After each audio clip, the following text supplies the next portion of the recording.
नमस्कार साथियों, ABC maths academy में आपका बहुत बहुत स्वागत है। साथियों, पिछले कुछ सालों से हम शिक्षण संस्थान से जुड़े हुए हैं।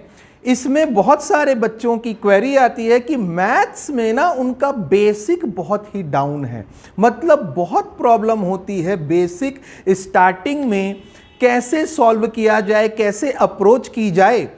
इसी का निवारण करते हुए हम आपके सामने एबीसी मैथ्स नाम का चैनल लेकर आए हैं, जहां पे मैथ्स की पूरी एबीसी आपको हम यहां पर सिखाने की कोशिश करेंगे। मैथ्स नाम तो मैथ्स है, लेकिन मैथ्स के साथ साथ रीजनिंग, जो कि हमारे एग्जाम में छत्तीसगढ़ में पूछी जाती है, जिस प्रकार से पूछी जाती है, जो जो सिलेबस उसमें होता है, पूरा का पूरा सिलेबस, पूरा A to Z अपन इस चैनल में पढ़ेंगे और उसकी अप्रोच सीखेंगे। तो चलिए स्टार्ट करते हैं आज का सेशन। देखिए, जो पहला एग्जाम हमारे छत्तीसगढ़ में होना है वो है कांस्टेबल का।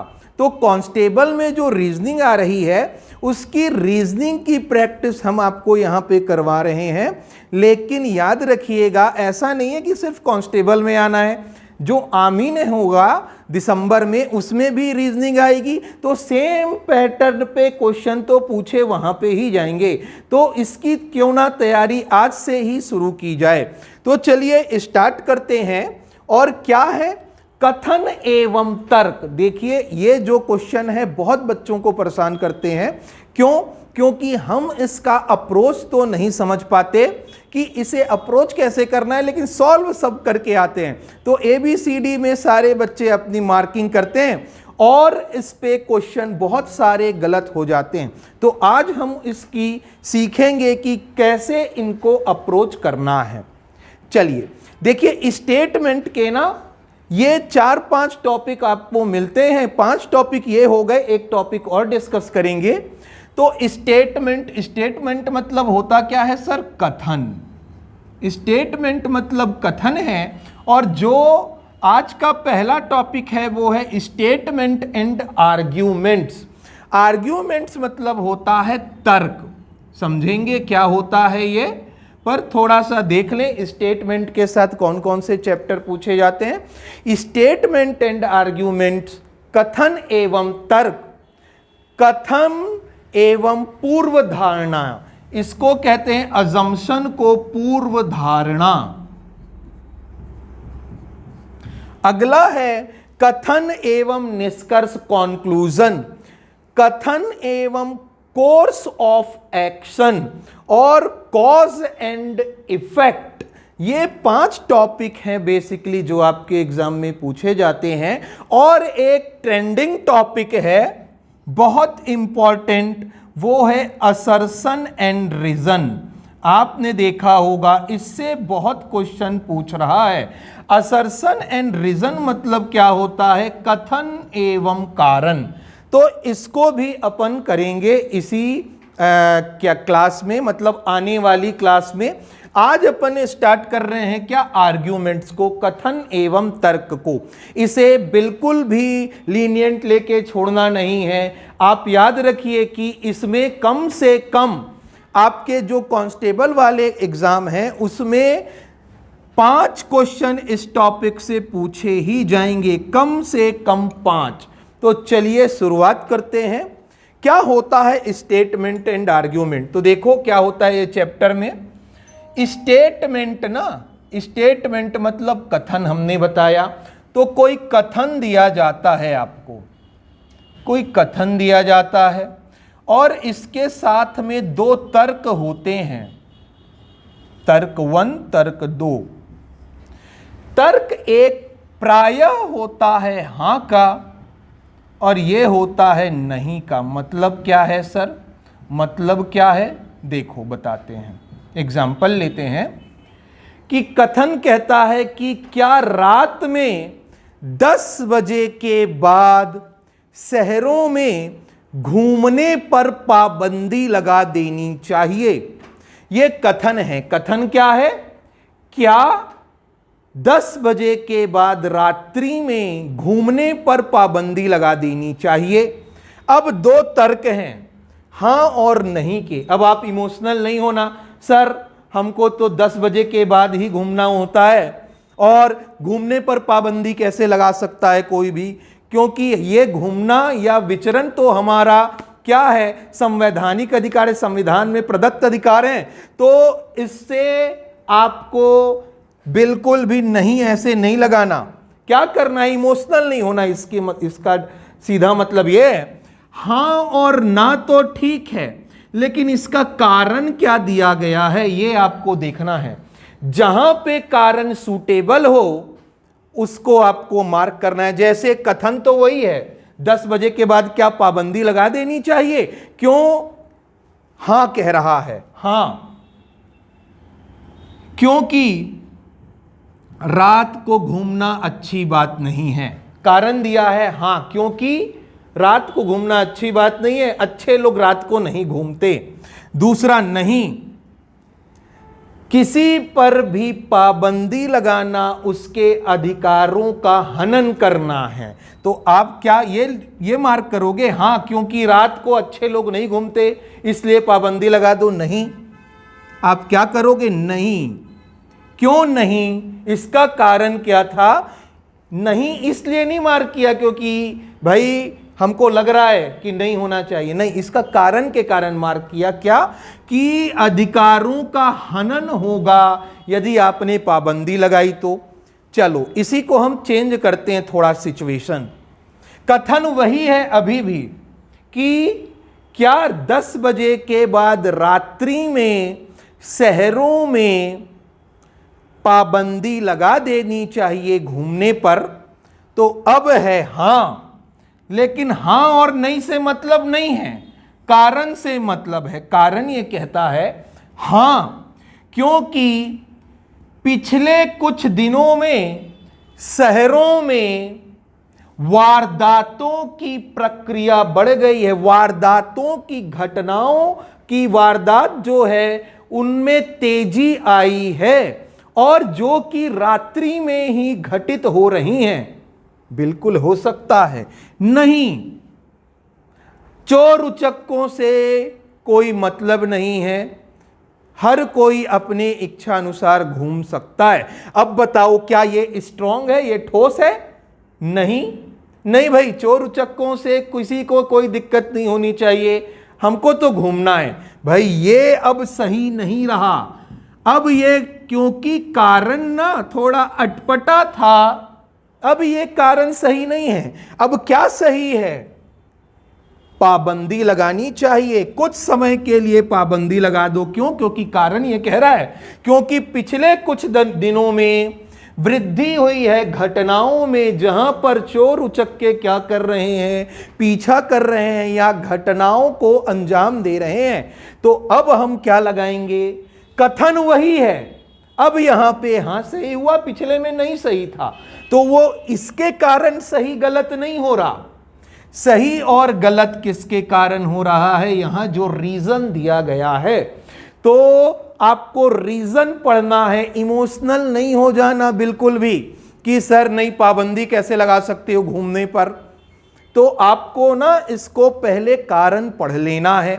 चलिए सर, लेकिन हम कैसे डिसाइड करेंगे कि कौन सा कथन, कौन सा तर्क ठोस है, कौन सा सही होगा, कैसे डिसाइड करेंगे हम।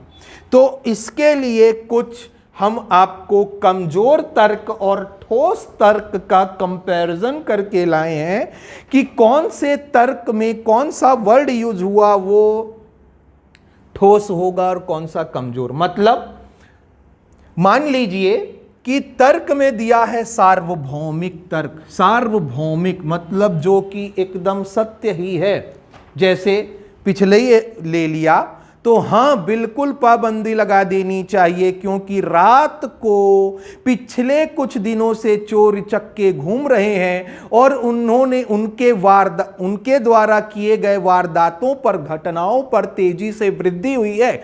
तो भाई सार्वभौमिक सत्य क्या है ये कि भाई चोर उचक्के घूमेंगे तो घटनाओं में वृद्धि होगी ही होगी। बिल्कुल ये तो सत्य है, चोर उचक्के आरती उतारने के लिए तो घूमते नहीं है रात को, वो परेशान करने के लिए ही कुछ आपको कुछ घटनाओं को अंजाम देने के लिए ही घूमते हैं, सार्वभौमिक सत्य है। दूसरा, बचपन से हम सुनते आते हैं सूर्य पूर्व दिशा की ओर से निकलता है, तो इस टाइप का जो सत्य है सार्वभौमिक, जो चेंज नहीं हो सकता, वो हमेशा ठोस होगा, हमेशा ठोस होगा सार्वभौमिक सत्य। यूनिवर्सल ट्रुथ कहते हैं जिसे झुटलाया नहीं जा सकता। दूसरा, वैज्ञानिक निष्कर्ष, कि किसी वैज्ञानिकों ने कुछ निष्कर्ष दिया है, उसे आप बिल्कुल भी नहीं झुटला सकते। तो वो जो वैज्ञानिक निष्कर्ष है वो हमेशा क्या होगा, ठोस होगा, वो तर्क ठोस होगा। जैसे हाँ, वैज्ञानिकों ने इस तर्क का समर्थन किया है, तो वो क्या होगा, बिल्कुल ठोस होगा। किसी कथन के उसमें आ गया तर्क, आगे देखेंगे ये सब जो क्वेश्चंस के फॉर्म में तो देखेंगे ही। एक तरीका शब्द का प्रयोग यदि कर रहा है, किस शब्द का एक तरीका, इंग्लिश में कहें तो ओनली, मतलब क्या है, जैसे समझिएगा, भारत की बढ़ती जनसंख्या को कंट्रोल करने के लिए पेरेंट्स को, गार्जियन को, माता एवं पिता को क्या करना चाहिए, उन्हें फोर्स करना चाहिए कि वे एक ही संतान की प्राप्ति की इच्छा रखें, मतलब बच्चे एक ही अच्छे। यही भारत की बढ़ती जनसंख्या को कंट्रोल करने का एक तरीका हो सकता है। यह एक तरीका हो सकता है, मतलब बहुत सारे तरीकों में यह एक तरीका हो सकता है, तो बिल्कुल सही है। लेकिन वही कह दिया कि सिर्फ यही एकमात्र तरीका है, यह कमजोर तर्क हो जाएगा। उम्मीद करते हैं समझ में आ रही होगी बात, कि एक बच्चे रखिए आप, 2 बच्चे पहले थे, बहुत मल्टीपल बच्चे होते थे, अब फिर बाद में एक आया कि बच्चे 2 ही अच्छे, अब आया है कि एक संतान रखिए आप, एक ही बच्चे रखिए, तो यह एक तरीका है जिससे कंट्रोल हो जाएगी। सही बात कह रहा है, ये बहुत सारे तरीकों में एक तरीका है, यही एकमात्र तरीका है कंट्रोल करने का, बिल्कुल नहीं। एकमात्र तरीका क्या है, कमजोर तर्क को दर्शाता है। तो जब तक आप इसकी पढ़ाई नहीं करेंगे कि ठोस तर्क को कैसे पहचानें और कमजोर तर्क को कैसे पहचानें, आप बार बार एग्जाम में गलती करेंगे। आगे और पढ़ते हैं, अनुभव पर आधारित तर्क। जैसे अनुभव है कैसा, कि चलती रेलगाड़ी पर नहीं चढ़ना एवं उतरना चाहिए, चढ़ती रेलगाड़ी से ना ही उतरना चाहिए, ना ही उस पर चढ़ना चाहिए। हां और नहीं, तो हां सही बात कह रहा है, खुश नहीं होना, इमोशनल नहीं होना, नहीं इमोशनल नहीं होना, हां पे डाल दिया। कारण तो पढ़ लो, कारण अब हम दे रहे हैं। बिल्कुल नहीं चढ़ना या उतरना चाहिए चढ़ती रेलगाड़ी पर, हां, क्योंकि अनुभव के आधार पर विभिन्न लोगों ने ये अनुभव किया कि अपने एक्सपीरियंस के आधार पर कि चलती रेलगाड़ी पर चढ़ने या उतरने से जान की हानि होती है। अब जरूरी नहीं आप चढ़ो, आप किसी को चढ़ते देख रहे हो या उतरते देख रहे हो तब भी आपको अनुभव हुआ, तो ये अनुभव पर आधारित तर्क हैं, एक्सपीरियंस पर आधारित हैं। तो ये सब क्या है, ठोस हैं। अब कमजोर तर्क क्या क्या होंगे, कंपैरिजन। कंपैरिजन, कंपैरिजन क्या है सर, समझना।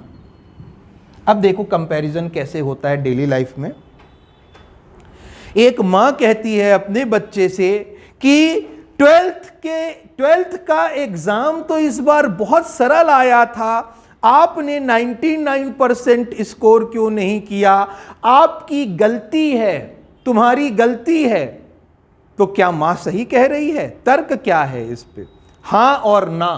अब हां ना इमोशनल होके नहीं करना। हां, कंपैरिजन कर रहा है पहला। हां, पेपर बहुत सरल आया था, उसी बच्चे की गलती है, क्योंकि शर्मा जी के लड़के ने भी कहा है कि पेपर सरल था। कंपेयर कभी भी नहीं करना किसी से। कंपेयर शर्मा जी के लड़के से कंपेयर बिल्कुल नहीं कीजिए। दूसरा एग्जाम्पल ले लेते हैं। एक क्वेश्चन जैसे हमने कहा था, भारत की बढ़ती जनसंख्या को कंट्रोल करने के लिए क्या एक बच्चे ही अच्छे का प्रावधान लगाना चाहिए? हां, हां, पहला है हां। क्यों?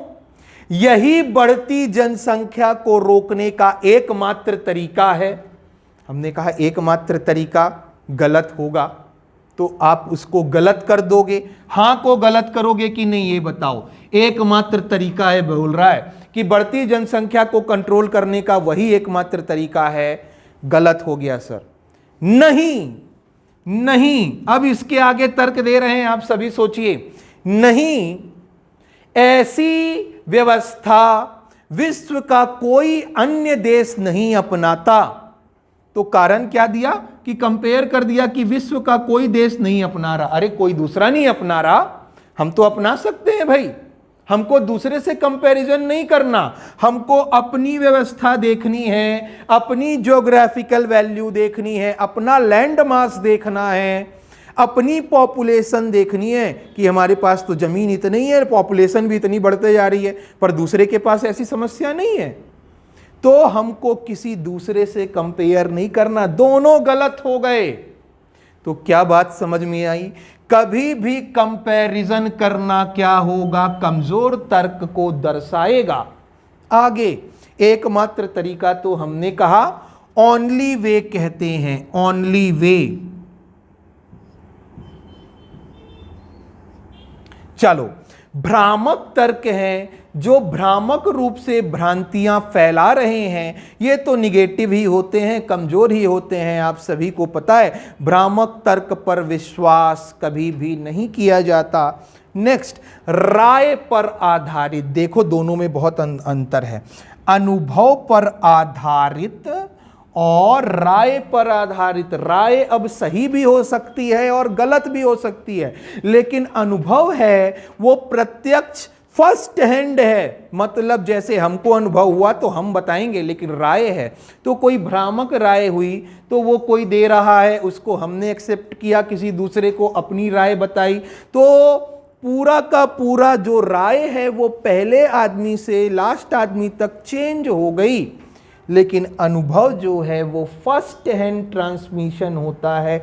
ये कभी भी क्या है? ठोस तर्क को दर्शाता है। चलिए, उम्मीद करते हैं आपको कमजोर तर्क और ठोस तर्क में अंतर पता चला कि उनकी पहचान कैसे करनी है। स्टार्ट करते हैं पहला क्वेश्चन स्टेटमेंट एंड आर्ग्यूमेंट का। एक दो क्वेश्चन के बाद यकीन मानिए आप सारे क्वेश्चन बनाने लग जाएंगे। इनमें से ना ये सब कीवर्ड को ध्यान से देखिए और इन्हीं को ढूंढिए और अपना थोड़ा बहुत लॉजिक लगाइए, पूरा चैप्टर बनेगा।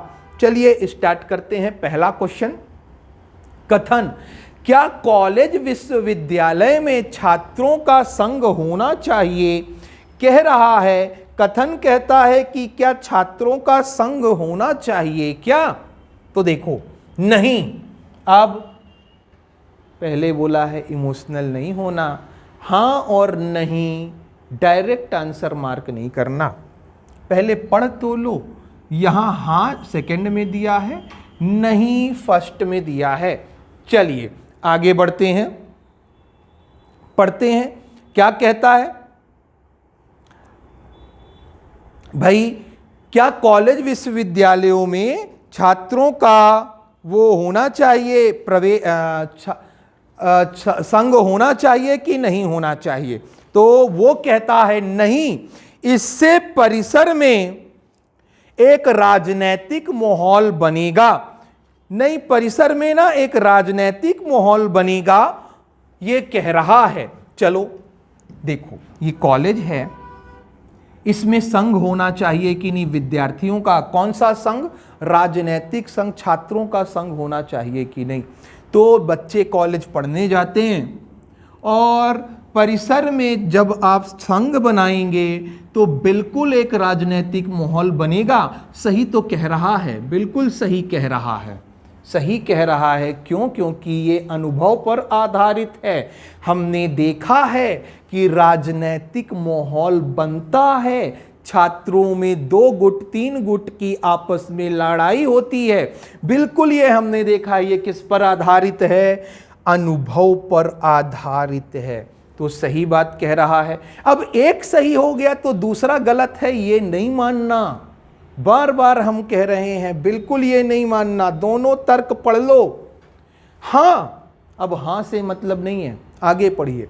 यह बहुत आवश्यक है, छात्र भविष्य के राजनैतिक नेता हैं। जो आज का छात्र है वही तो भविष्य का नेता है, वही तो भारत को, हमारे देश को, हमारे राज्य को, हमारे समाज को का लीडर है, आगे बढ़ाने का काम करेगा। क्योंकि छात्र ही आगे बढ़कर हमारे लीडर बनते हैं, छात्रों में से ही कुछ लोग।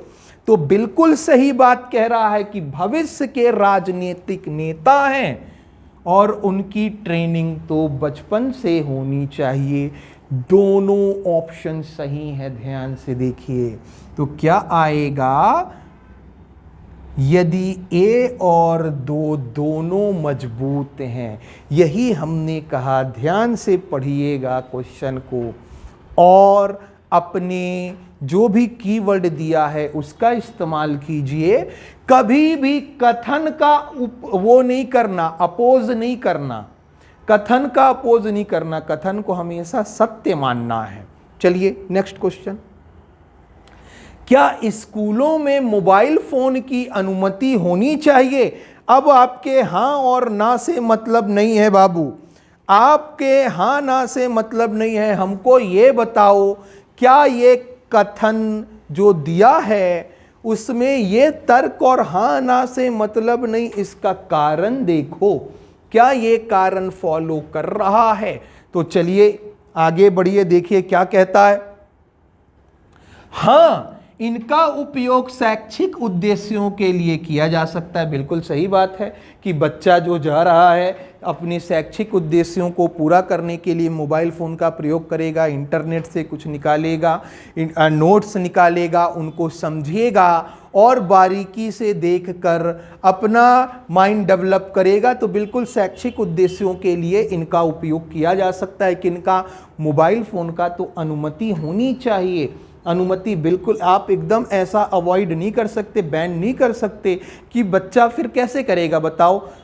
स्कूल जहाँ पे नेट नहीं है, हर बच्चे के पास नहीं है, कंप्यूटर हो सकता है लेकिन कंप्यूटर हर बच्चे के लिए अलग तो है नहीं, तो वो बच्चा कैसे करेगा? किसी को कुछ देखना है, समझना है, नोट्स डाउनलोड करने, फॉलोअप लेना है, तो क्या करेगा? शैक्षिक उद्देश्यों के लिए मोबाइल फ़ोन का उपयोग कर सकता है। बिल्कुल सही है। हमने कहा एक सही हो गया तो दूसरा गलत नहीं है, ऐसा नहीं होता। दोनों पढ़िए। नहीं, यह छात्रों का ध्यान पढ़ाई से भटकाते हैं। अब इसको छोड़ो, अब इसको पढ़ो। क्या मोबाइल फ़ोन की अनुमति होनी चाहिए? नहीं, छात्रों का ध्यान पढ़ाई से भटकाते हैं। बिल्कुल सही बात कह रहा है। कैसे कह रहा है? आप कैसे बता सकते हो? अनुभव पर आधारित है। क्योंकि हमने देखा है बच्चे आजकल रात रात भर जब मोबाइल में गेम खेलते हैं तो स्कूल में भी वही करेंगे। तो दोनों एट अ टाइम सही हैं, एक ही समय पर दोनों हाँ और ना वाले तर्क सही हैं। ए और बी मजबूत है। देखो हमेशा ना जब भी आर्ग्यूमेंट वाली बात होगी तो सही है नहीं लिखेगा, ठोस है लिखेगा या मजबूत है लिखेगा। चलिए आगे बढ़ते हैं, पढ़िए, बनाने की कोशिश कीजिए। भाई क्या क्वेश्चन है? क्या संयुक्त परिवार एकल परिवार से बेहतर है? इमोशनल नहीं होना बिल्कुल भी कि हाँ बेहतर है या नहीं है। पहले पढ़ लो, पढ़ने के बाद उनमें से उत्तर ढूंढो। हाँ, संयुक्त परिवार सुरक्षा सुनिश्चित करते हैं और काम का बोझ साझा होता है। संयुक्त परिवार है, बहुत सारे लोग हैं, तो बिल्कुल सुरक्षा सुनिश्चित करते हैं, आप सुरक्षित महसूस करते हैं क्योंकि बहुत सारे लोग हैं। तो क्या फाइनेंशियल आज दिक्कत आ गई तो आप नहीं तो कोई दूसरा आपको हेल्प कर देगा। आप सुरक्षित हैं, फाइनेंशियली भी सुरक्षित हैं, और जो आप क्योंकि इतने सारे लोग हैं तो आपका मनोबल भी हाई होता है सोसाइटी में, तो बिल्कुल सुरक्षा सुनिश्चित करते हैं। और काम का बोझ भी साझा होता है कि 2-3 लोग कोई काम कर रहे हैं मान लीजिए, तो आपने यदि अकेले आपको इतने लोगों का पेट पालना है, इससे अच्छा ये क्या है कि सारे लोग काम करें और ये जो बोझ है वो हल्का होगा। सही बात कह रहा है, फॉलो करेगा। लेकिन इसका मतलब ये नहीं है कि यही बस सही है, इसको भी पढ़ लीजिए। नहीं, एकल परिवार से स्वतंत्रता मिलती है, ये बात तो है कि यदि आप जॉइंट फैमिली में नहीं हैं तो आप कभी भी बाहर जा सकते हैं। कहीं भी मान लो आपको मन नहीं है, बाहर खाने का मन है, बाहर खाना खा लिया, लेकिन जॉइंट फैमिली में है तो आपका मन है लेकिन दूसरे का नहीं है, तो दूसरे के लिए तो बनाना ही पड़ेगा।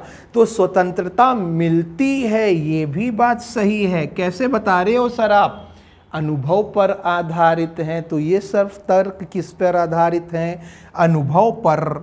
कौन सा सही है? तर्क 1 और 2 दोनों सही है बाबू। चलिए नेक्स्ट क्वेश्चन देखिए। अब आ जाइए, क्या गर्भावस्था के दौरान लिंग निर्धारण परीक्षण पर पूरी तरीके से प्रतिबंध लगा देना चाहिए?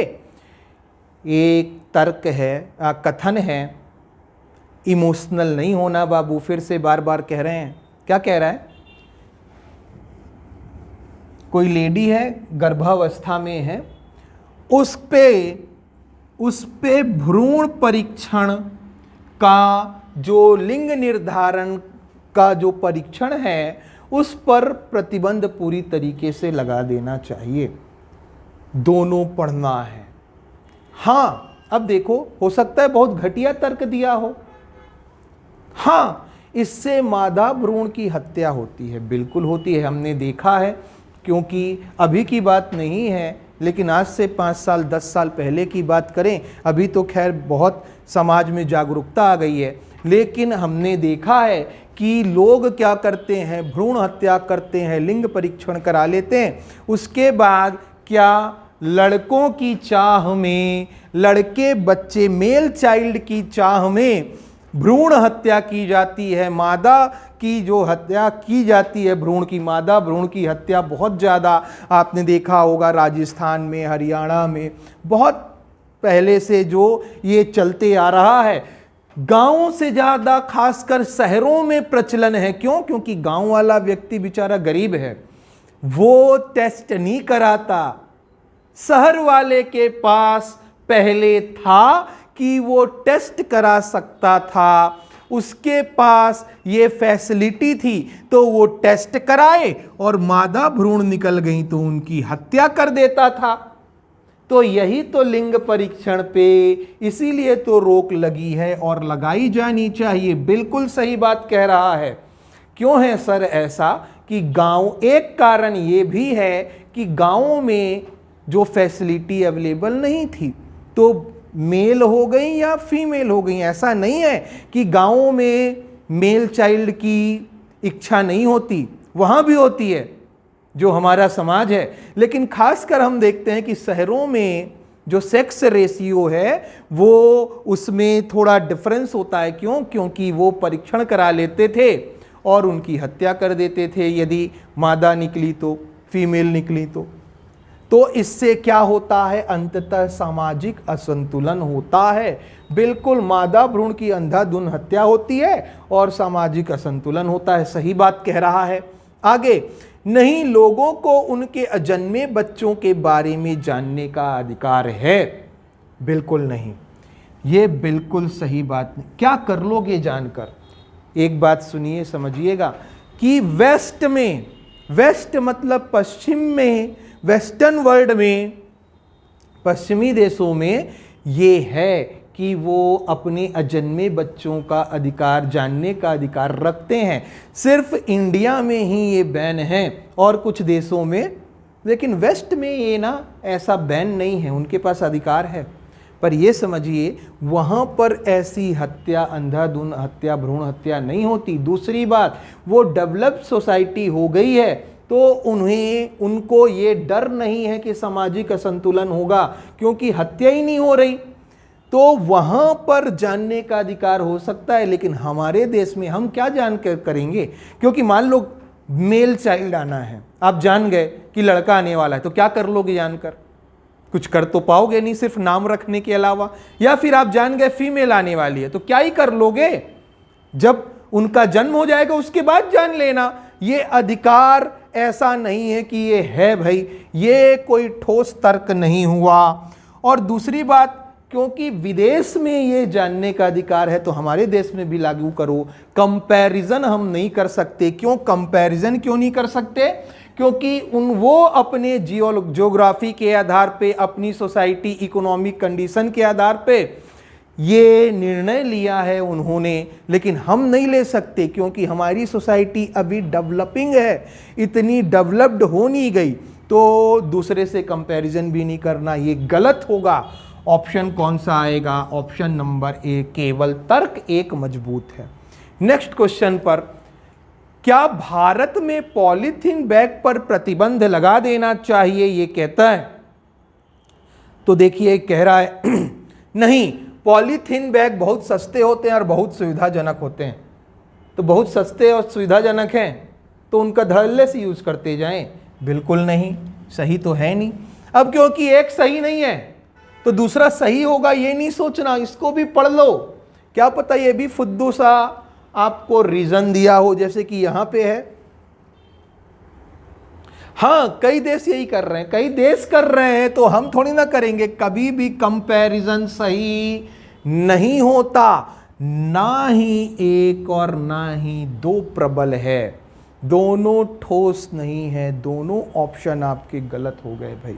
तो ध्यान से देखिए, पॉलीथीन बैग बहुत सस्ते होते हैं। अब सस्ते होते हैं तो हम यूज़ कर लें उसका, और बहुत सुविधाजनक होते हैं। सुविधाजनक हैं क्योंकि, तो इसलिए यूज़ कर लें। क्यों? हमें पता है एक पॉलीथीन बैग को डिग्रेड होने में कितना समय लगता है, उसको हम को कभी भी जल्दी से डिग्रेडेबल नहीं है, वो मिलता नहीं है, खाद नहीं बनता, कंपोज नहीं बनता जल्दी से। आप एक पॉलीथीन बैग को 400 साल लग जाते हैं, आपने सुना होगा। चलिए आगे बढ़ते हैं। क्या हमारे विद्यालयों में धर्म पढ़ाया जाना चाहिए? बहुत अच्छा क्वेश्चन है।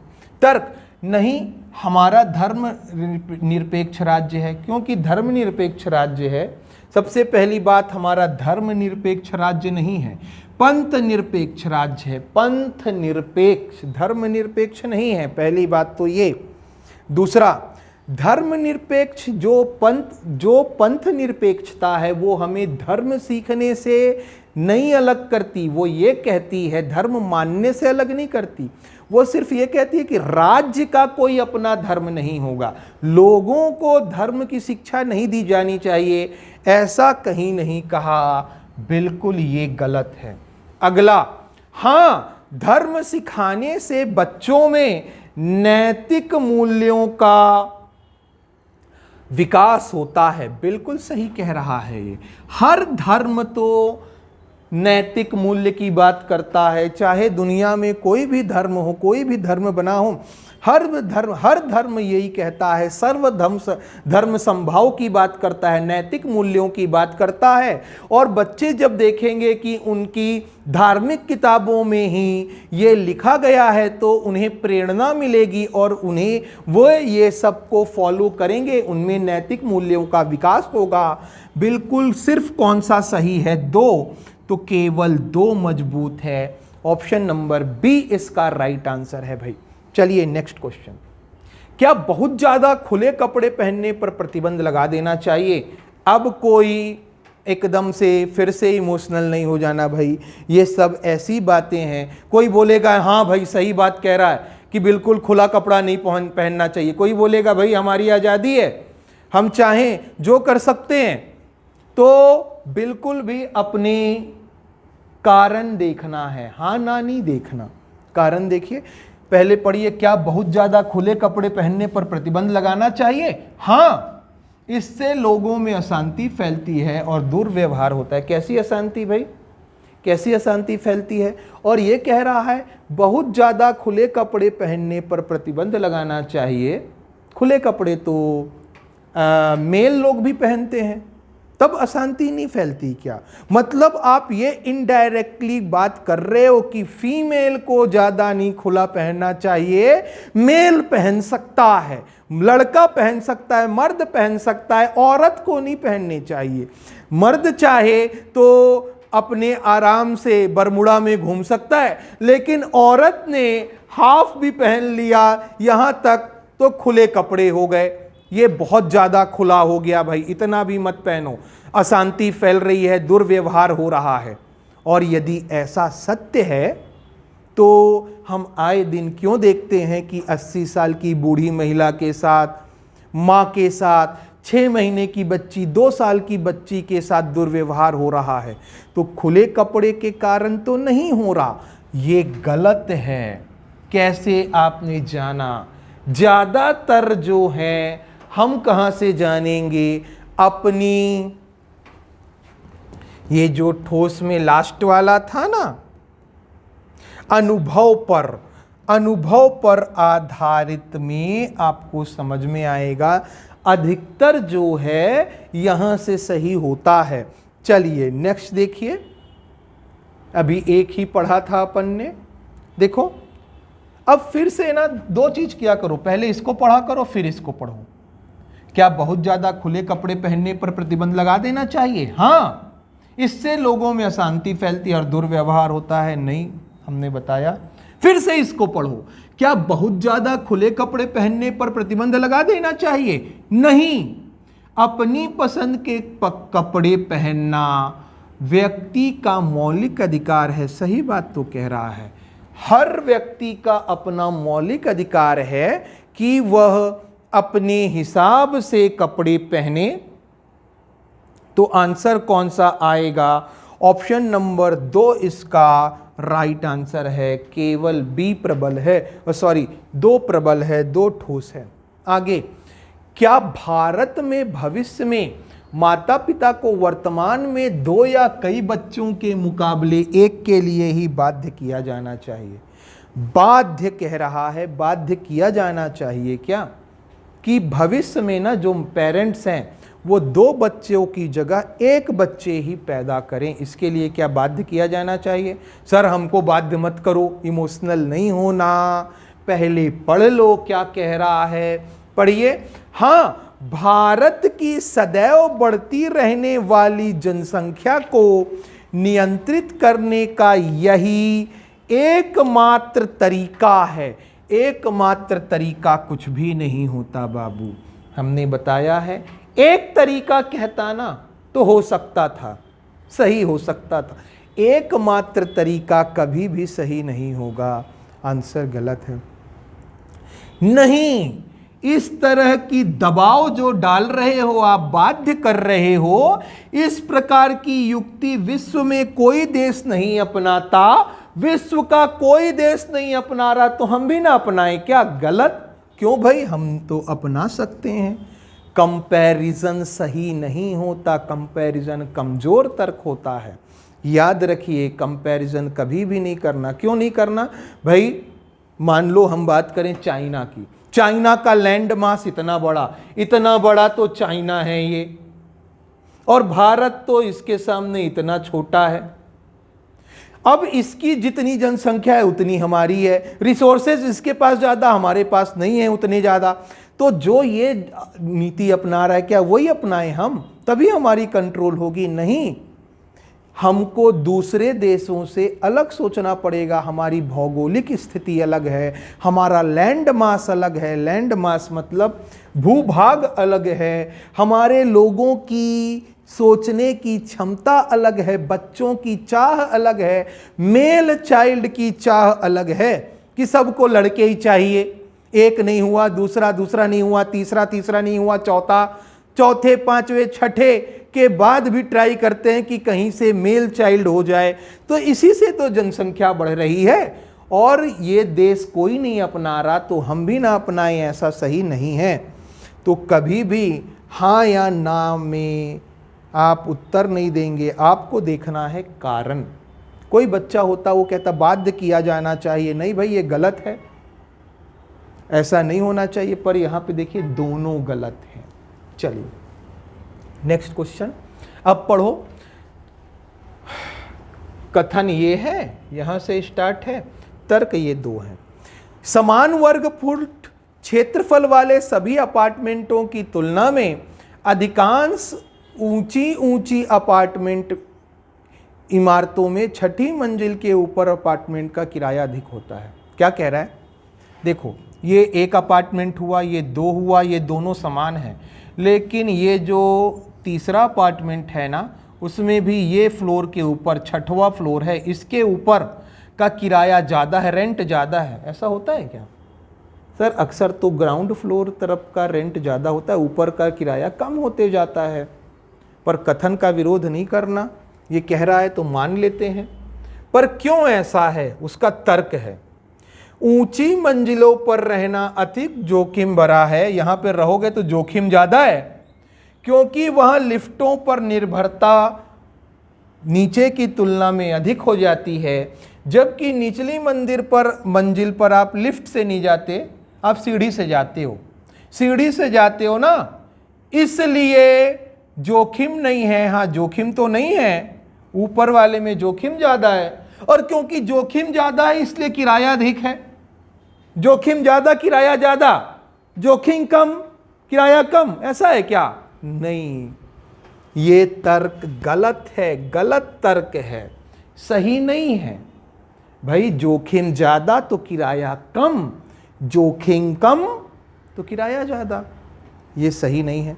निचली मंजिलों की तुलना में ऊंची मंजिल पर वायु प्रदूषण कई गुना कम होता है। हाँ ये हो सकता है, भाई इसका किराया ज़्यादा है, इसका किराया ज़्यादा है, ज़्यादा है, ज़्यादा है। क्यों? क्योंकि ना यहाँ पे कोई रह ही नहीं पा रहा। क्यों नहीं रह पा रहा? बहुत ज़्यादा प्रदूषण है, इतना प्रदूषण हो गया है ना कि सांस लेने में तकलीफ हो रही है। तो छठवें मंजिल के नीचे जितने लोग रहते हैं सांस ही नहीं ले पा रहे, सांसों की प्रॉब्लम हो रही है, प्रदूषण इतना ज़्यादा हो गया है। लेकिन रहना तो उसी बिल्डिंग में है या शहर में है, हम अचानक से छोड़कर कहीं भाग नहीं सकते, तो कहाँ रहें? अब ऊपर रहें। अब सबको ऊपर ही रहना है, ऑब्वियस सी बात है, सबको ऊपर रहना है, तो किराया ऊपर का बढ़ेगा ना। सब नीचे छोड़कर ऊपर भाग रहे हैं तो किराया ऊपर का बढ़ेगा।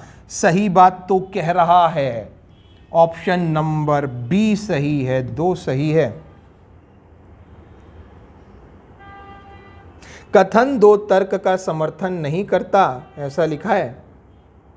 अच्छा, कथन 1 तर्क का समर्थन नहीं करता, कथन 1 नहीं कर रहा, जबकि कथन 2 तर्क का समर्थन करता है। ऑप्शन ए सही है भाई, ऑप्शन ए सही है। चलिए बढ़िया क्वेश्चन था ये।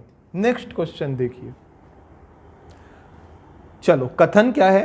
क्या बड़े शहरों की सभी झुग्गी झोपड़ियों को गिरा देना चाहिए और इनमें रहने वाले लोगों को शहर की सीमा के बाहर बसाया जाना चाहिए? ये कहता है। क्यों कह रहा है, आगे पढ़ते हैं।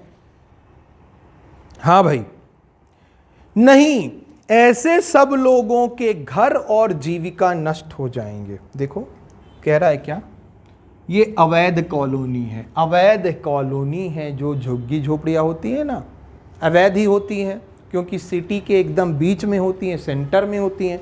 तो ये सिटी है, मान लो मुंबई, उसके हार्ट में ये झुग्गी झोपड़ी बनी हुई है।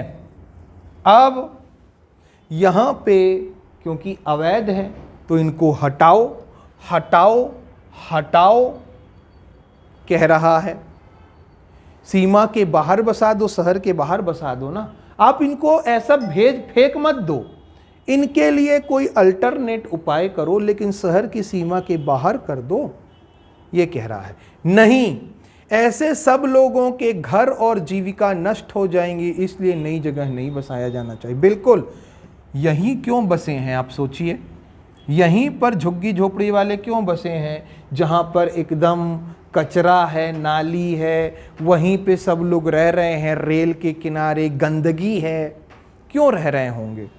पहले तो गंदगी नहीं थी सर, यही लोग आए तो इन्होंने रहना स्टार्ट किया, झुग्गी झोपड़ी बनाई, इतनी ज़्यादा पॉपुलेशन कर दी इस एरिया की कि झुग्गी झोपड़ियों के कारण हो गया। ये बात भी सही है, लेकिन यहीं पर क्यों आए वो बाहर क्यों नहीं रहे। क्योंकि उनको क्या हुआ, जीविकोपार्जन के लिए यही रहना था। क्योंकि जो ऑटो चलाने वाला था वो ऑटो यहीं पे चलाता है, क्योंकि लोग यहीं पे मिलते हैं। यहाँ पे रहेगा तो कौन मिलेगा उसको। कोई काम वाली बाई है यहीं पे रहती है, क्यों, क्योंकि यहीं पे बड़े बड़े लोग रहते हैं, बड़ा यहाँ पे क्या है, फ्लैट है, होटल है, यहीं पे काम करने चले गए। यहाँ से कैसे काम करने आएंगे, इतने दूर से, शहर की सीमा के बाहर बसा रहे हो तो उनकी जीविका नष्ट हो जाएगी। सही कह रहा है। आगे, हाँ, फिर से पढ़ो, क्या बड़े शहरों की सभी झुग्गी झोपड़ियों को गिरा देना चाहिए और इनमें रहने वाले लोगों को शहर की सीमा के बाहर बसाना चाहिए। ये तो हो गया। हाँ, ऐसा करना चाहिए। बड़े शहरों को विकासात्मक गतिविधियों को चलाने के लिए बहुत ज़्यादा जगह की ज़रूरत है, इसलिए इन झोपड़ियों को हटा देना चाहिए। अब ये समझो भाई, ये तो एक बात समझो कि ये अवैध हैं। इतने सारे लोग ये शहर में आ गए, अवैध रूप से कब्जा कर लिए। अब अगर ये नहीं होते तो जो रह रहे हैं उनके लिए सड़क का निर्माण होता, मॉल का निर्माण होता, पार्क बनते, अलग अलग फन पार्क बनते, टूरिज्म बढ़ता, लोग आते।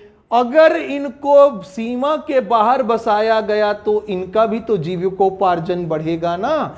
तो ये भी तो बात सही कह रहा है। नहीं तो ऐसे में कोई भी जाएगा और अच्छा यहां पे ना मेन लैंड है, एकदम बहुत कीमती है, चलो 150 लोग चलते हैं, यहां पे झुग्गी झोपड़ी बना लेते हैं। तो आज कोई किया है, कल कोई दूसरा करेगा, परसों तीसरा ग्रुप करेगा, और बड़ी बड़ी शहरों के बीच में झुग्गी झोपड़ियों की संख्या बढ़ते जाएगी। वो दिन दूर नहीं कि पूरा शहर ही झुग्गी झोपड़ियों से भर जाएगा। तो क्या ये भी सही नहीं है, आप ही बताइए। आप कहेंगे हाँ सर, दोनों नजर आ रहे हैं, दोनों सही हैं, एक और दो दोनों मजबूत हैं। चलिए, क्या भारत को परमाणु बम बनाना चाहिए? भारत को परमाणु बम बनाना चाहिए क्या? इमोशनल नहीं होना, फिर से यही बात कह रहे हैं हम। आगे पढ़ो, हाँ और ना, और हाँ ना से मतलब नहीं रखना, कारण से मतलब। देश की संप्रभुता अखंडता की रक्षा करना आवश्यक है। हाँ, अगर हम परमाणु बम बना लेंगे, जो कि हमने बना लिया है, तो हमारी संप्रभुता अखंडता इंटैक्ट रहेगी। कोई दूसरा देश हम पर आक्रमण करने से 10 बार पहले सोचेगा, जो कि चाइना के साथ है। देखिए, चाइना सोचता है, पाकिस्तान जैसा नहीं है। पाकिस्तान आक्रमण नहीं करता, फर्जी आक्रमण करता है, मतलब पीछे से आतंकवादियों के जरिए आक्रमण करता है। लेकिन बड़े बड़े देश, अभी ट्रम्पोआ क्या कर रहा है, सिर्फ आंख दिखा रहा है, लेकिन ईरान पे बम बरसा दिए, तो B2 बम्बर चला दिया, लेकिन अभी हमको वो सिर्फ आंख दिखा रहा है, टैरिफ लगा रहा है। हमारे ऊपर नहीं कर सकता कि रसिया से तेल मत लो, नहीं तो B2 बम्बर चला देंगे। क्यों नहीं कर रहा? क्योंकि हम परमाणु संपन्न देश हैं। तो बिल्कुल सही बात कह रहा है, संप्रभुता और अखंडता की रक्षा करता है। नहीं, इस क्षेत्र में राष्ट्रों की शक्ति में असंतुलन पैदा करेगा। भाई वो कह रहा है नहीं, आप परमाणु बम मत बनाओ। क्यों? क्योंकि राष्ट्रों की शक्ति में असंतुलन होगा। मतलब जैसे ईरान हो गया, अफगानिस्तान हो गया, इनके पास परमाणु बम नहीं है और भारत बना लेगा तो दिक्कत हो जाएगी, इनकी शक्ति असंतुलित हो जाएगी। अच्छा, भारत बनाएगा तभी असंतुलित होगी, है ना। अगर यूएस बनाया तब असंतुलित नहीं हुई, रसिया बनाया तब असंतुलित नहीं हुई, चाइना बनाया तब असंतुलित नहीं हुई, फ्रांस बनाया तब असंतुलित नहीं हुई, लेकिन भारत बनाएगा तभी असंतुलित होगी। सही है क्या? नहीं, बिल्कुल नहीं। तो क्या आंसर आएगा बाबू? ऑप्शन नंबर 1 सही है, 2 गलत है, केवल 1 मजबूत है। चलिए नेक्स्ट क्वेश्चन। क्या मुंबई में नए बड़े उद्योग शुरू किए जाने चाहिए? हाँ, यह नौकरी के नए अवसर पैदा करेगा। बिल्कुल सही बात है, नए उद्योग लगेंगे, मुंबई में लगें चाहे कहीं भी लगें, तो नए अवसर पैदा होंगे। और मुंबई में तो और ज़रूरत इसलिए है क्योंकि इतनी ज़्यादा पॉपुलेशन है, इंडस्ट्रीज़ भी ज़्यादा हैं, अपॉर्चुनिटी भी ज़्यादा है, लेकिन पॉपुलेशन भी ज़्यादा है, तो नए करना ही चाहिए, बिल्कुल करना चाहिए। नहीं, यह शहर के प्रदूषण को और बढ़ाएगा, शहर के प्रदूषण को और बढ़ाएगा कहता है। आप बताइए क्या ये सही है कि नहीं? तो आप कहेंगे सर शहर के प्रदूषण को बढ़ा तो रहा है, इसलिए मुंबई में बड़े उद्योग लगाओ ही नहीं, एक भी नहीं लगाओ। अरे प्रदूषण रोको ना, उद्योग क्यों रोक रहे हो? प्रदूषण को कंट्रोल करो। ऐसे में तो किसी भी शहर में इंडस्ट्री नहीं लगनी चाहिए, कहीं भी इंडस्ट्री मत लगाओ क्योंकि प्रदूषण बढ़ता है। ये सही नहीं है। Option number A right answer है। चलिए नेक्स्ट क्वेश्चन देखिए। क्या भारत में केवल 2 राजनीतिक दल होने चाहिए? क्या भारत में 2 होने चाहिए राजनीतिक दल? हाँ ना से मतलब नहीं है। फिर से आपको ये बात समझ में आ गई होगी। रीज़न चाहिए, तो रीज़न कहता है हाँ, कई विकसित देशों में कोई 2 ही राजनीतिक दल हैं, जैसे अमेरिका में 2 ही हैं, रिपब्लिकन एंड डेमोक्रेट्स, तो ये सही है कह रहा है। नहीं, यूके में भी 2 ही हैं, लेबर पार्टी। तो दूसरे देशों में ऐसा है, दूसरे से कंपेयर करना सही बात नहीं है।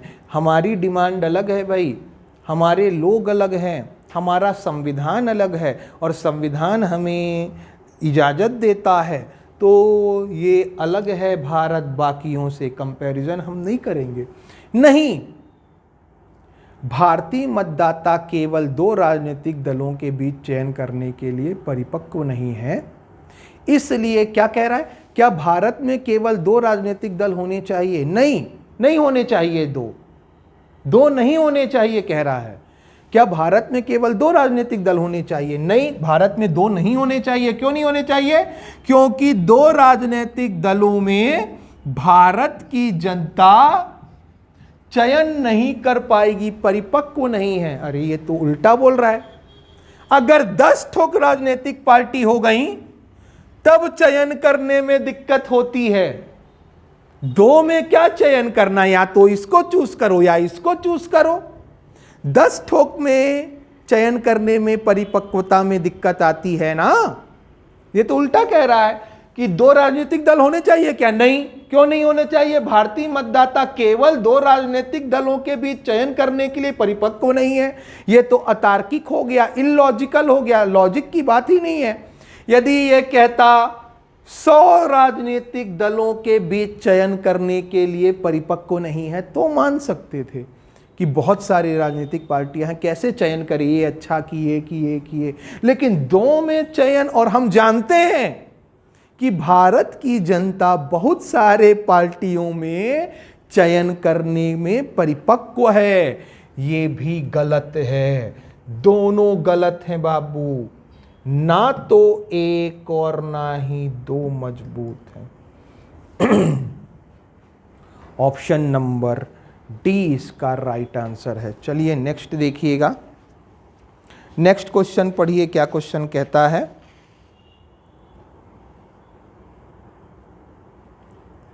हां, क्या तेल कंपनियों को पेट्रोल उत्पादों का मूल्य बाजार की स्थितियों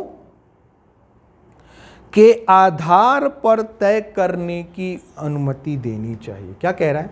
तेल कंपनी है, जैसे मान लो इंडियन ऑयल है। अब ये क्या करे? पेट्रोलियम उत्पादों का मूल्य बाजार की स्थितियों के आधार पर, ये पेट्रोल की कीमत है ना, तो बाजार में स्थिति कैसी है इस आधार पर छोड़ देना चाहिए। या तो बढ़े या घटे, बाजार यदि अच्छा है तो बढ़ भी सकती है, ये कह रहा है। तो बाजार के आधार पर तय करने के लिए छोड़ देना चाहिए। अब इस पे खुश नहीं, हाँ ऐसा करना चाहिए, लॉजिक यही कहता है, लेकिन आपके लॉजिक से बात नहीं है, कारण कौन सा दिया है ये देखना है। हाँ, यही एकमात्र तरीका है जिससे तेल कंपनियों को वाणिज्यिक रूप से सफल बनाया जा सके। कोई भी तरीका एकमात्र सही नहीं होगा, हमने पहले ही बताया है, गलत नहीं। इससे आम लोगों को बहुत कठिनाई होगी, क्योंकि इस अनुमति से आवश्यक वस्तुओं की खुदरा कीमतों पर अतिरिक्त बोझ आएगा। बिल्कुल, जो चिल्लर जो हैं खुदरा कीमतों पर जो कीमत है उस पर चेंज आएगा, वो बढ़ेंगी। सही बात तो कह रहा है, ऑप्शन नंबर बी सही है। क्यों? क्योंकि पेट्रोल की कीमत को यदि आप बाजार पर छोड़ दिए, कंट्रोल नहीं कर रहे, स्थितियों पर ले दिए, तो पेट्रोल की कीमत कितनी आसमान छू जाएंगी, जिससे खुदरा वस्तुओं की कीमत बढ़ेंगी और बाजार पर बोझ आएगा। सही तो कह रहा है। चलो, क्या भारत में अस्पृश्यता पर प्रतिबंध लगाना चाहिए? इनटचेबिलिटी पर क्या प्रतिबंध लगाना चाहिए? अब हाँ ना नहीं, फिर से लगाना तो जाना चाहिए, हाँ लगाया जाना चाहिए, पर खुश होके मत मारना ना, बार बार कह रहे हैं। क्यों? आप उसका कारण देखो ना। कारण नहीं, परिचारक लोग समाज के जीवन स्तर को खराब करते हैं, नहीं खराब करते भाई। ये कहाँ कह रहा है? नहीं कहा, बिल्कुल नहीं। हाँ, भारत जैसे लोकतांत्रिक देशों में सभी लोगों के साथ सही व्यवहार किया जाना, ये बात सही हुई ना, ये सही हुई। क्यों? लोकतांत्रिक देशों में सभी लोगों के साथ सही व्यवहार किया जाना, समान व्यवहार किया जाना चाहिए। ये लोकतंत्र की भारत की खूबसूरती है। भारत के संविधान ने भारत को ऐसा बनाया है कि सारे लोग समान हैं। एकदम सही बात कह रहा है, केवल 2 मजबूत हैं। चलिए नेक्स्ट क्वेश्चन देखिए, क्या हमारे विद्यालयों में धर्म पढ़ाया जाना? अच्छा, ये शायद हो चुका है, ये क्वेश्चन शायद हो चुका है। नहीं, हमारा धर्मनिरपेक्ष राज्य नहीं है। नहीं भाई, ऐसा नहीं है। धर्मनिरपेक्ष है मतलब ऐसा नहीं कि धर्म नहीं पढ़ाओगे, ये तो पढ़ लिया था हमने। चलो, ये सही था, 2 मजबूत है। अच्छा, ये ना निर्णय लेने से है, ये इस टॉपिक का नहीं है, यहाँ पे टाइप हो गया तो चलो पढ़ लेते हैं। निर्णय लेने के लिए व्यक्ति को सावधानी पूर्वक तर्क करना पड़ता है। कौन सा आंसर सही है? ये कह रहा है निर्णय लेने के लिए सावधानी पूर्वक तर्क करो, कह रहा है कि सावधानी से तर्क करो। सही तो है। कारण परिणाम संबंध देखने पड़ते हैं, तथ्यों का ठीक से विश्लेषण करना पड़ता है, समस्या का विश्लेषण कर, हाँ सही है, सभी कार्य करने पड़ते हैं। चलो, कम्युनिकेशन स्किल का पार्ट था, पर ठीक है, यहाँ पे हमने इंटरपर्सनल स्किल और कम्युनिकेशन स्किल का। चलो, लास्ट क्वेश्चन है भाई टॉपिक का, देखिए क्या कहता है। क्या भारत को अपनी आवश्यकताओं की पूर्ति के लिए सौर ऊर्जा के उत्पादन हेतु प्रयास करना चाहिए? देखो, क्योंकि हमको पता है कन्वेंशनल ऊर्जा कम है, तो हमको क्या करना चाहिए? सोलर ऊर्जा का प्रयोग करना चाहिए। ये कह रहा है भारत में बहुत बिजली की खपत होती है, बहुत चाहिए, तो सौर ऊर्जा का उत्पादन हेतु प्रयास करना चाहिए। ठीक है, हाँ ना पे फोकस नहीं करते, कारण पे करते हैं। क्या पूर्ति के लिए सौर ऊर्जा के लिए प्रयास करना चाहिए? हाँ, वर्तमान में उपयोग में लाए जा रहे अधिकतर ऊर्जा के स्रोत समाप्त हो सकने वाले हैं। बिल्कुल सही कह रहा है कि वर्तमान में जो उपयोग किया जाता है ना, जैसे आप कोयला से बिजली बना रहे हो, ये समाप्त हो जाएगा, बिल्कुल समाप्त हो जाएगा। आपको कोई ऐसी व्यवस्था सोचनी पड़ेगी जो लॉन्जेविटी की तरफ लेके जाए। नहीं, सौर ऊर्जा के उत्पादन में अत्यधिक धन की आवश्यकता होती है, जिसकी भारत में कमी है। अच्छा, भारत में धन की तो कमी तो ठीक है, चलो मान लिया, लेकिन अब बिजली भी नहीं बनाओ, इतनी धन की कमी है कि बिजली नहीं बनाओ आप। और सौर ऊर्जा हमको पता है फीजिबल है, मतलब 5 साल 6 साल के बाद रिकवर हो जाती है उसकी कॉस्ट। शुरू में लगती है, लेकिन 5-6 साल के बाद कॉस्ट रिकवर हो जाएगी, और 30-30 40-40 साल तक चलती है वो तो बिल्कुल नहीं, ये सही नहीं कह रहा। ऑप्शन नंबर कौन सा मजबूत है? ऑप्शन नंबर ए इसका सही आंसर है। उम्मीद करते हैं आपको ये सेशन अच्छा लगा होगा। देखिए, हमने एक पहल स्टार्ट की है, एक प्रयास स्टार्ट किया है कि मैथ्स और रीजनिंग के, खैर ये तो रीजनिंग का टॉपिक था, कि मैथ्स और रीजनिंग में हम आपको पूरा का पूरा कंसेप्ट पूरा यहीं पे समझा पाएं। ये जो चैनल हमने स्टार्ट किया है मैथ्स, ABC मैथ्स के नाम से, ABC मैथ्स एकेडमी के नाम से, जहाँ पे हम हर चैप्टर के मैथ्स हो या रीजनिंग पूरे कंसेप्ट के साथ, जैसे पहले आज कंसेप्ट किया फिर क्वेश्चन किया, इस तरीके से आपको वीडियो सॉल्यूशन लेकर आए प्रीवियस ईयर के क्वेश्चन के साथ। तो आपको हमारा ये प्रयास कैसा लगा हमें जरूर प्रेषित करें कमेंट बॉक्स में। और क्योंकि हमारा चैनल नया है तो आप हमें ज़्यादा से ज़्यादा वीडियो को शेयर करें, जिससे ज़्यादा लोगों तक यह वीडियो पहुँचे, और हमें जमकर प्यार दें वीडियो में। और साथ में आप ये भी कमेंट कर सकते हैं कि आपको कौन सा टॉपिक पढ़ना है, कौन से टॉपिक से प्रॉब्लम होती है। चलिए मिलते हैं ऐसे ही स्टेटमेंट के ही नेक्स्ट टॉपिक के साथ, तब तक के लिए धन्यवाद।